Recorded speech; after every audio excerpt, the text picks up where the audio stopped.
একটা বিষয়ে সবাই জানতে আগ্রহী, কখন আমাদের সরকার বিদায় নেবে। এটার জবাব আপনাদের হাতে। কখন আপনারা আমাদেরকে বিদায় দেবেন?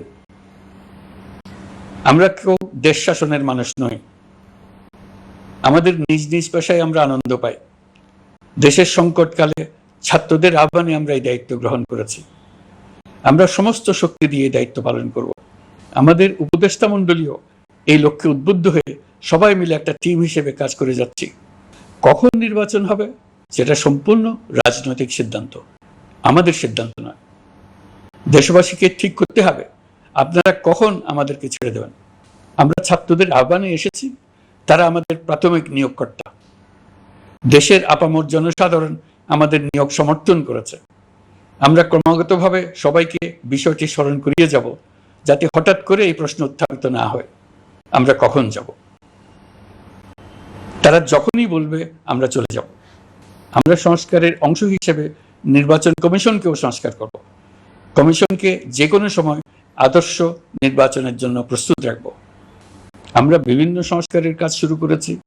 দেশবাসীকে অনুরোধ করব একটা আলোচনা শুরু করতে। আমরা সর্বনিম্ন কি কি কাজ সম্পূর্ণ করে যাব, কি কি কাজ মোটামুটি করে গেলে হবে। এই আলোচনার মাধ্যমে আমরা একটা দিক নির্দেশনা পেতে পারি। তবে চূড়ান্ত সিদ্ধান্ত রাজনৈতিক সিদ্ধান্ত, সেটা রাজনৈতিক আলোচনা থেকেই আসবে। এই দিক নির্দেশনা না পেলে আমরা দাতা সরকার এবং আন্তর্জাতিক অর্থনৈতিক প্রতিষ্ঠানসমূহের সঙ্গে আলোচনায় দৃঢ়তার সঙ্গে অগ্রসর হতে পারছি না। আমি নিশ্চয়তা দিচ্ছি, আমরা আমাদের পক্ষ থেকে মেয়াদ বৃদ্ধির কোনো প্রশ্ন তুলব না। আমরা আপনাদের সকলের দোয়া চাই। যেই কদিন আছি সেই সময়টুকু উপদেষ্টা মণ্ডলীর প্রত্যেকে নিজ নিজ সাধ্যমতো দেশের এই সংকটকালে সংকট উত্তরণে যেন নিজ নিজ মেধা সাধ্যমতো কাজে লাগাতে পারে। নতুন বাংলাদেশ গড়ার যে সুযোগ ছাত্র জনতার রক্তের বিনিময়ে আমরা অর্জন করলাম, আমরা আমাদের মতানৈক্যের কারণে সেটা যেন হাতছাড়া করে না ফেলে, এটা আমরা নিশ্চিত করতে চাই।